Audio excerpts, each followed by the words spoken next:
کم سړی چې زنا کوي د زنا په وخت کې د کې چې کم دی ایمان نه وي نو جهنم کې به دومره بدبوی د دې اندامونه خېږي دا ټول جهنميان به تنګ وي. د زناکار توبه قبليږي او کنه که چېرته یو ملګري نه زنا وشوه نو آیا اوس چې دې توبه وباسي نو د توبه قبليږي او کنه؟ قرآن مجید کې الله رب العزت فرمایي ولا تقربوا الزنا انه كان فاحشة وساء سبيلا. الله رب العزت فرمایي ولا تقربوا زنا.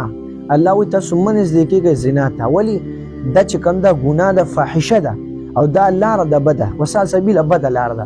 نو الله رب العزت وایي چې نږدې کېږئ ما الله دومره منع وکړه چې نږدې شوې نو سب په ګناه کې واقع شوې.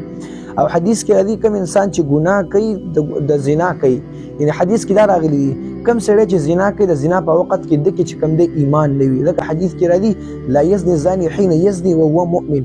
کله چې سړی زنا کوي دنه د ایمان بر وځي او لکه چترې غوندې چې کم دی ولاړي که چېرته دی په دغه صورت کې مړ شو نو بس بیا خو بېایمانه لاړو ځکه چې ایمان د دنه وتر دی په ګناه کې مبتلا شو.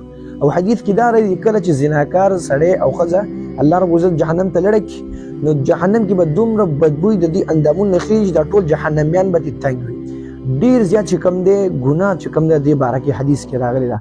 اوس دا اوس چا نه وشوله اوس به دی څه کوي؟ قرآن کې الله وایي ان الله يحب التوابین ويحب المتطهرین. الله وایي تاسو چې کم دی توبه وباسئ زه خوښوم هغه خلک چې هغه توبه وباسي او ځان صفا کوي. نو چې چا نه عمل وشو دی توبه وباسي استغفار دې وکړي دوه رکعته نفل دې وکړي. موږ د امید د الله نه ساتو موږ د الله نه امید دی چې الله یې معافي وکړي. نو څوک دا نشي ویل چې دی معاف شو نه موږ دا نشو ویلی. موږ به د امید د الله نه ساتو چې دی الله د جړاګانې 24 غنټې کوي هره شپه او هره ورځ راپاسي چې الله ګناه رانه وشو نو الله رب العزت به رحم په جوش کې راشي. الله رب العزت امید د الله نه چې الله ورسه کوي چې ګناه معاف کړي.